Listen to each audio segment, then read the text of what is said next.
Assalamualaikum warahmatullahi wabarakatuh. Waalaikumsalam warahmatullahi wabarakatuh. Alhamdulillah bertemu lagi dengan Ustadz Sandrego yang sebelumnya sudah pernah sharing di dividen.id.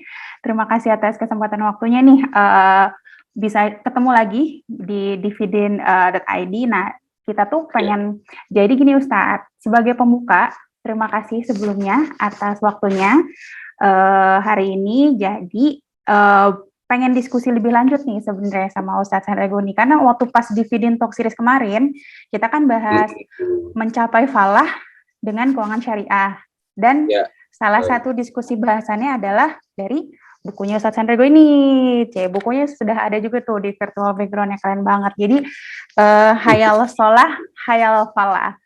Nah, tuh, jadi masih ada yang penasaran juga dari pesan dari buku ini, karena kan kemarin kita cuma bahas singkat banget nih, cuman sekitar ya lebih tipis-tipis, kupas tipis atas saja. Jadi boleh dong Ustadz lebih lanjut lagi, apa sih yang menarik dari buku ini nih, karena kita waktunya singkat, jadi boleh langsung aja Ustadz, silakan. Oke. Terima kasih Mbak Ica.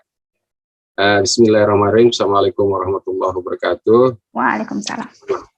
Innalhamdulillah wassalatu rasulillah subhanaka la ilma lana illa ma 'allamtana innaka antal alimul hakim.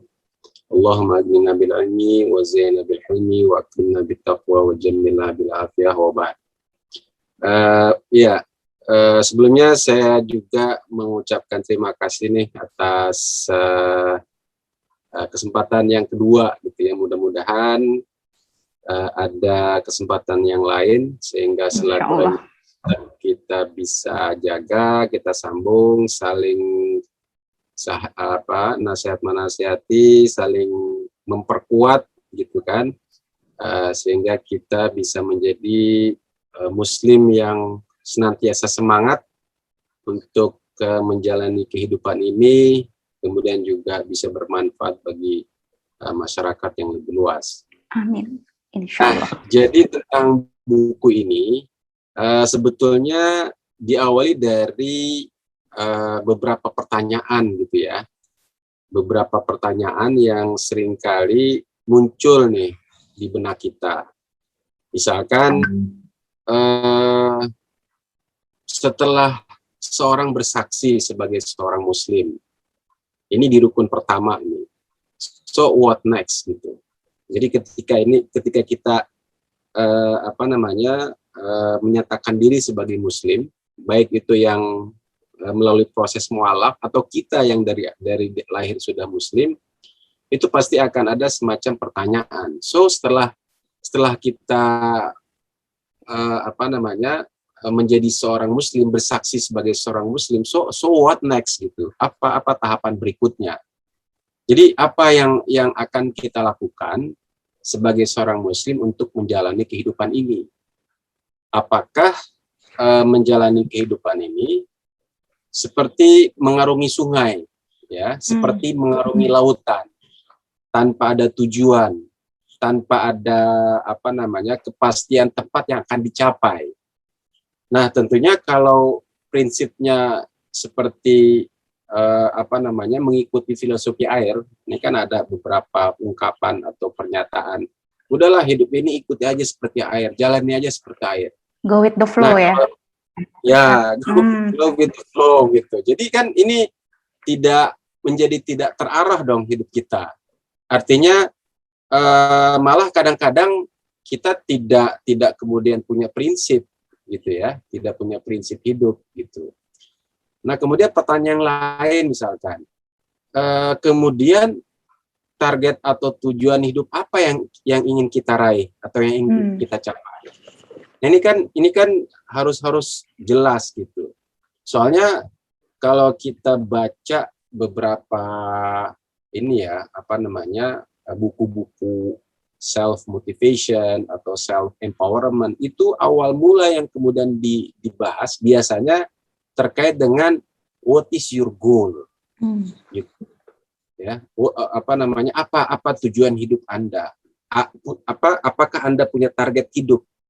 Karena seseorang yang punya target hidup atau punya tujuan hidup itu sudah clear.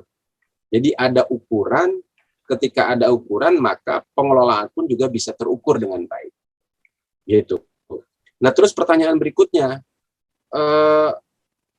terus apa saja yang akan kita lakukan untuk meraih atau mencapai target atau tujuan dan hidup itu? Gitu. Bagaimana cara menyikapinya? Jadi cara penyikapannya itu bagaimana dalam rangka meraih tujuan hidup tersebut jika ternyata pada prosesnya itu kita menghadapi cobaan, kita menghadapi ujian, gitu ya. Dan seringkali atau kadang-kadang target sudah kita tentukan, tujuan sudah kita coba rumuskan dengan baik, tetapi kok target itu tidak tercapai-capai juga. Gitu. Nah, ini malah membuat kita ini seringkali down gitu ya, Mbak Ica ya. Iya. Apa namanya? Malah menjadi udahlah, ikuti aja lah apa yang apa namanya yang jadi nyerah ya Ustadz ya. Nyerah gitu kan, dan kadang malah menjadi capek sendiri gitu.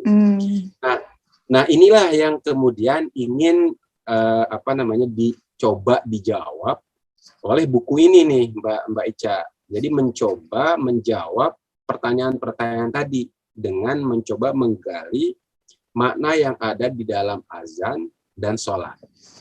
Jadi misalkan nih, dari azan itu kita akan sadar bahwa sebetulnya seorang muslim itu harus punya tujuan hidup. Gitu. Ya. Kemudian dari azan kita akan sadar bahwa Anda ini adalah makhluk yang sempurna. Gitu. Anda ini adalah layak menjadi pemenang. Nah, pemenangnya ini bukan hanya di dunia, tapi bagaimana ketika kita mencapai target atau tujuan hidup kita, itu tidak hanya menjadi pemenang di dunia, tapi juga pemenang di akhirat. Nah, kemudian dari azan juga nih kita akan sadar bahwa ini tidak layak bagi seorang muslim ini untuk hidup mengeluh. Nah, ini tadi tuh, ya, mengeluh. Gitu. Atau malah kemudian menjadi pecundang. Nah, ini sebetulnya dari makna azan yang akan dibahas di buku ini, itu muslim itu, umat muslim itu tidak layak untuk hidup mengeluh. Jadi semua yang kita lakukan ini betul-betul bernilai. Nah, ini bagaimana caranya? Nah, kemudian itu dari azan ya. Nah, nanti dari sholat akan dibahas juga bahwa kita akan paham dan sadar bahwa ternyata kita ini apa yang harus kita lakukan gitu ya untuk meraih kemenangan dalam hidup di dunia dan juga di akhirat. Nah, ini apa nih dari pelajaran sholat ini? Nanti ada 7 ya, ada 7 disiplin yang akan mengarahkan kita ini bagaimana nih supaya kita ini bisa mencapai target dan tujuan hidup yang sudah kita tetapkan. Nah, kemudian juga dari sholat nih Mbak Ica, kita akan paham dan sadar mengapa sebagai pemenang nih, kita ini kan diciptakan sempurna dan memang harus memiliki apa namanya keinginan untuk mencapai target hidup. Nah, ini nanti dalam sholat itu kita akan diarahkan bagaimana sebagai seorang pemenang ini, kita nih sebagai seorang pemenang harus memiliki pola hati atau headset gitu ya, dan juga pola pikir mindset yang senantiasa positif. Nah, karena ini ada ungkapan nih Mbak Ica nih bahwa sesuatu yang positif itu akan mengattract sesuatu positif yang lain. Nah, ini kalau bahasa dalam Al-Qur'annya itu la in syakartum la azidanakum. Nah, jadi kalau misalkan kita bersyukur, artinya kan syukur itu hati yang positif. Kemudian juga pola pikir yang positif.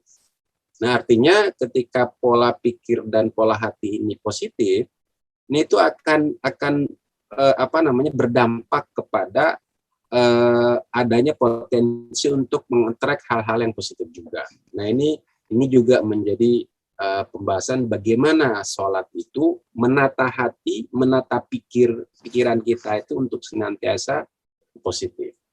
Nah, kemudian dari azan dan sholat ini juga kita akan tahu bagaimana cara pemenang ini memotivasi diri. Coba bayangkan ya Mbak Ica ya, azan itu kan kita dengarkan berapa kali dalam sehari? 5 kali. Minimal 5 kali dalam 5 sehari. kali. Ya kan? Nah, kemudian sholat itu sendiri. Artinya nanti akan kita bahas lebih khusus pada Al-Fatihah. Al-Fatihah kita baca berapa kali dalam sehari? 17 Minimal kali. 17. Minimal 17. Belum nanti ditambah lagi sholat sunat lah dan seterusnya. Nah, mestinya itu menjadi satu disiplin yang luar biasa sehingga menjadikan kita ini fully motivated. Jadi sebagai diri pribadi yang penuh motivasi. Nah, ini bagaimana nih azan dan sholat itu bisa menjadi motivator gitu ya bagi kita untuk senantiasa menjalani kehidupan ini ya semangat gitu ya, tidak mengeluh. Nah, ini. Nah, yang terakhir kemudian buku ini pun juga ingin menjawab bahwa bukan hanya sebatas sholat itu bisa memberdayakan diri, tapi juga sebetulnya bagaimana sholat ini juga akan mengajarkan kepada kita bahwa seorang pemenang itu juga harus berpengaruh positif kepada kehidupan sekitarnya. Jadi memberdayakan diri dan juga bagaimana bisa berdampak positif bagi masyarakat sekitar. Nah, kira-kira gambaran umumnya seperti itu, Mbak Ica. Oke, mantap sekali. Jadi memang kunci pertamanya kalau kita ngerasa galau-galau, kehidupan sebenarnya nggak perlu karena sebenarnya udah ada pengingatnya nih sebagai seorang muslim. Mungkin kitanya aja nih yang belum aware, belum full memberikan full conscience atas itu. Jadi step pertamanya itu ya Ustadz ya. Kalau bisa dikaitkan ke praktek realnya gimana nih Ustadz untuk menyadari bahwa azan ini loh motivator kita loh. Jadi sebenarnya buku ini tuh membantu kita untuk conscience di situ kan ya Ustadz ya. Betul. Praktek realnya kira-kira gimana ya Ustadz di dalam kehidupan kita nih? Biar makin sadar gitu. Ini jadi sedikit membuka nih ya. Ini jadi kayak bedah buku nih. Tapi nggak apa-apa lah. Ini khusus untuk dividen gitu ya. jadi gini. Ini insya Allah akan dibahas juga di buku ini ya, bahwa dari mulai fajar, artinya azan fajar gitu ya, seorang muslim itu diminta gitu ya, diseru gitu untuk hidup itu harus memiliki target, harus memiliki tujuan hidup gitu. Nah, itu ada di dalam kata al-falah. Jadi hayya alal falah. Jadi dengan penggunaan diksi hayya atau hayya alal falah, maka seorang muslim itu tidak saja harus punya target atau tujuan hidup, tetapi bagaimana agar tujuan atau target hidup itu terus dihidupkan dan bagaimana harus diwujudkan. Jadi ketika pilihan kata atau pilihan diksinya itu adalah hayya, itu tidak hanya dimaknai sebatas panggilan sholat atau panggilan masuk waktu sholat, tapi di situ dimaknai sebagai bagaimana Anda sebagai seorang muslim itu harus punya target, harus punya tujuan hidup, dan bagaimana target dan tujuan itu senantiasa dihidupkan. Asa itu terus senantiasa dihidupkan, dan tentunya juga ketika target itu sudah jelas ditetapkan, pasti akan ada keinginan untuk mewujudkannya. Nah, yang lebih dahsyat lagi, pemaknaan falah ini memberikan makna bahwa target atau tujuan hidup itu tidak saja dinikmati di dunia gitu ya, tapi juga bagaimana supaya target yang kita capai di dunia itu juga berdampak kepada kehidupan kita di akhirat kelak. Jadi pencapaian itu sebetulnya menjadi bagian yang tidak terpisahkan dari kesiapan kita atau modal kita untuk hidup nanti di kehidupan yang sesungguhnya. Nah, bagaimana cara menghidupkan dan mewujudkan tujuan itulah maka peran sholat menjadi sangat luar biasa. Ya, makanya dia kan posisinya setelah rukun Islam yang pertama sebagai seorang Muslim, maka rukun yang kedua yaitu sholat itu sebetulnya sudah memberikan pesan yang luar biasa bahwa ketika dia bersaksi sebagai orang Muslim, maka bagaimana dia cara menjalani kehidupan itu bisa dipelajari, bisa diambil dari makna tentang sholat. Ya, jadi menghidupkan makna sholat dalam rangka menghidupkan dan mewujudkan al-falah inilah yang menjadi tema sentral pembahasan dalam buku ini. Jadi salat yang bisa dijadikan, ini istilah GPS nih ya, God Positioning System ya. Oh, bukan atau Global Positioning System ya, Ustaz? Nah, nanti itu akan ada analoginya. Nanti akan sedikit nanti akan kita ungkap juga ya. Jadi sholat itu yang bisa kemudian menjadi GPS gitu ya, atau menjadi ya kalau misalkan kita naik mobil itu ya menjadi pada saat kita membawa mobil yang menjadi teman sejati ya GPS itu kan, yang senantiasa memastikan kita untuk berada di dalam on the track gitu ya. Jadi kalau misalkan geser dikit, nah itu bisa diarahkan kembali untuk bisa konsisten, kemudian juga berada di dalam track yang baik dan benar untuk mencapai tujuan yang ditetapkan. Begitu Mbak Ica. Iya, menarik banget nih kalau sholat kita jadikan sebagai GPS nih, God Positioning System ya. Ininya ya, akronimnya ini menarik sih Ustaz. Akronimnya betul. Iya, karena kadang kalau kita pakai ya Waze lah atau ketika kita nyetir gitu, apalagi untuk tujuan yang ya ibaratnya kayak kita yang nggak ada tujuan gitu, mungkin lu lagi kehilangan arah, nggak ada apa gitu, nggak tahu mau kemana, kan kita input tujuannya di GPS terus ya udah nanti diarahkan ya Ustaz ya. Nah, kalau God Positioning System intinya berarti apapun tujuan, misalnya tujuan kita lagi agak nggak terarah gitu, berarti intinya kita kembali ke Allah melalui sholat. Atau mungkin bisa dijelasin lagi Ustaz gimana nih sholat? Ya, kurang lebih seperti itu Mbak Ica. Jadi kan begini ya, ketika target yang akan dituju itu sudah ditentukan, ini kan di GPS ya. Nah, GPS itu kan sudah mulai mengarahkan jalan yang harus kita lalui, jalan yang harus kita ikuti gitu ya, tempuh. Kita tempuh dan harus kita ikuti oleh seseorang untuk mencapai tempat tujuan tersebut. Iya. Nah, buku ini mencoba untuk menegaskan bahwa seorang Muslim itu harus punya target atau tujuan hidup. Ya, seperti yang tadi saya bahas tentang al-falah itu. Nah, sholat inilah sebagai GPS-nya, gitu ya. Jadi God Positioning System, bukan Global Positioning System ya. Iya. Menarik banget Ustaz nih. Jadi God Positioning System. Jadi we need Allah, gitu kan. Nah, melalui sholat inilah kemudian kita mencoba untuk diarahkan, gitu.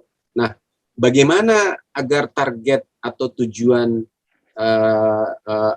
yang telah ditentukan dan sholat yang bagaimana yang tidak saja menjadi aplikasi GPS gitu ya, tapi juga bisa menjadi teman setia yang tadi itu motivator bagi seseorang yang akan senantiasa menghidupkan gitu ya, kemudian juga memberdayakan dan senantiasa mengingatkan nih agar seseorang harus tetap memiliki mindset, memiliki headset yang positif, kemudian juga senantiasa menginspirasi, kemudian juga bagaimana supaya diri ini produktif gitu ya, yang tadi Mbak Ica sempat sampaikan itu anti galau gitu ya, anti baperan, dan bagaimana nih supaya sholat ini juga bisa menjadikan kita ini bisa bermanfaat ya bagi orang lain.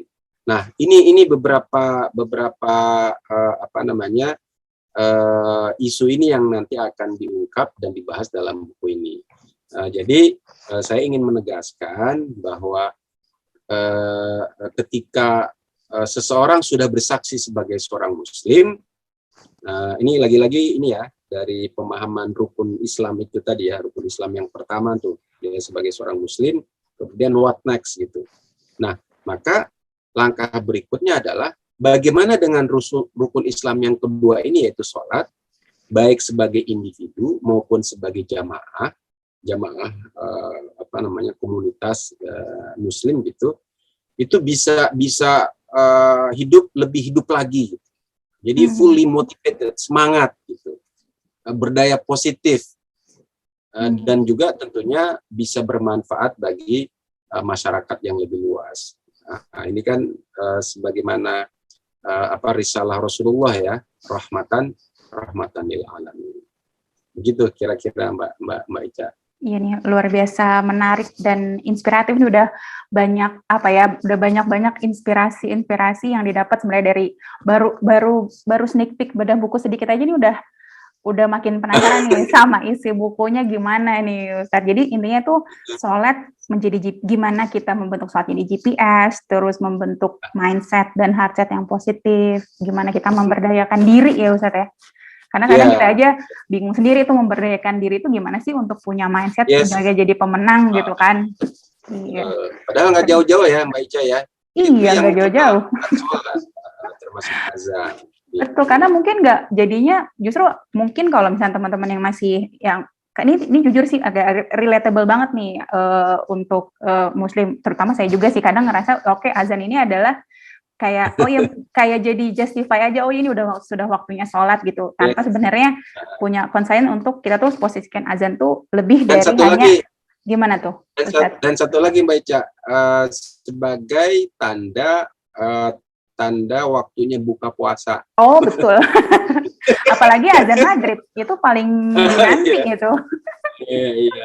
Padahal itu harusnya kita memposisikan azan tuh jadi kayak pengingat bahwa kita ini adalah pemenang ya Ustaz ya, untuk mencapai target gitu ya.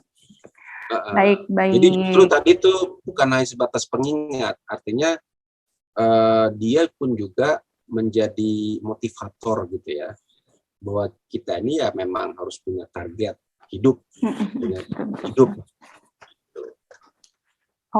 Oke, terima kasih banyak Ustadz atas sneak peek-nya dari buku ini. Jadi untuk teman-teman yang pokoknya masih berasa kayak hilang arah, tidak punya tujuan hidup atau ngerasa kayak lagi gundah gulana ya, GPS, God Positioning System. Jadi kembali lagi ke Allah melalui sholat. Nah, buku ini insya Allah akan membantu teman-teman karena ini ada 7 disiplin ilmu, 7 disiplin ya. 7 disiplin. 7 disiplin. Jadi nanti dijelasin nih di sini langsung ke disiplin apa aja yang perlu dilakukan supaya bisa memiliki menghidupkan sholat ya Ustaz ya, dan mencapai salah. Menghidupkan. Betul. Jadi sholat itu bagaimana sebetulnya harus dihidupkan dalam rangka menghidupkan dan memberdayakan seorang Muslim. Siap. Oke, ini ditulisnya ada 2 orang ya Ustadz ya, Ustadz Yulizar Sanjaya sama Pak Ubaidillah Anwar. Ubaidillah Anwar. Oke, karena tidak bisa hadir nanti mohon disampaikan salam inspiratif juga untuk Pak Ubaidillah. Jadi salam inspiratif dan salam kemenangan abadi. Oke, siap. Salam inspiratif dan salam kemenangan abadi. Oke, jadi kalau mau belinya udah bisa dipesan belum nih Ustadz? Udah dijual? Iya, sebetulnya ini baru masuk ke percetakan. Jadi mungkin untuk sementara bisa PO dulu gitu ya. Pre-order. Ini karena diundang sama dividen nih, terus Mbak Ica ya. Jadi ya harus siap kan gitu ya, karena inspirasi itu ya bagian dari hal yang harus kita lakukan. Betul. Oke, kalau mau pre-ordernya ke mana nih Ustadz? Ya nanti ini aja, nanti bisa dibuka website kami, yaitu www.tamkininstitute.com. Tamkien. Oh, sesuai ini ya, background-nya Ustadz ya, Tamkien Institute. Ya, betul, sesuai dengan Oke. background. Nah, nanti insya Allah juga segera akan kami coba buat di-share penawarannya gitu ya. Segera lah insya Allah, as soon as possible. Begitu. Ya. Terima kasih Ustadz sekali lagi atas waktunya dan kesempatannya. Ya, sama-sama. Alhamdulillah. Kupas Biasa. tipis jadi bedah buku ya. Tapi kan kita nggak sebut apa aja nih tadi 7 disiplinnya apa. Jadi ini sneak peek buat teman. 7 disiplinnya jadi, beli bukunya. Jadi termasuk kenapa disiplin itu menjadi pilihan kata, bukan 7 rahasia, bukan 7 cara, bukan 7 jurus. Tapi di situ ada cara cepat, tapi di situ adalah disiplin. Nah, kenapa pilihan disiplin itu menjadi pilihan, menjadi diksi yang kita pakai? Nah, itulah yang sangat-sangat rada berbeda lah gitu ya dengan buku yang lain. Gitu. Jadi ya silakan nanti di pre-order ke www.tamkininstitute.com. Jadi siap-siap untuk menghidupkan sholat supaya nggak jadi rutinitas aja dan membantu jadi GPS untuk teman-teman semua. Oke, Ustadz, ada closing statement lagi atau pesan-pesan lagi nih untuk inspiratifnya? Oke, baik. Ya, yang pasti saya mengucapkan terima kasih atas waktunya dan saya hanya sebatas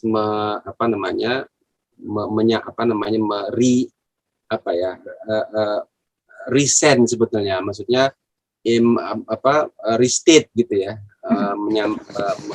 menyampaikan kembali seperti yang sudah ada sebetulnya di dalam azan dan sholat. Nah, tinggal bagaimana kita ingin lebih mendalami sesuatu yang sebetulnya ada di dekat kita. Nah, itu kan menjadi sangat mendasar, dan ternyata yang dekat kita inilah yang bisa membuat kita ini bikin hidup lebih hidup dan lebih berdaya lagi. Berdaya untuk diri sendiri dan juga bermanfaat bagi masyarakat yang lebih luas. Begitu. Oke. Terima kasih Mbak Ica ya. Iya, terima kasih. Salam buat yang lain. Insya Allah. Oke, terima kasih atas kesempatannya. Sekian. Wassalamualaikum warahmatullahi wabarakatuh. Waalaikumsalam warahmatullahi wabarakatuh.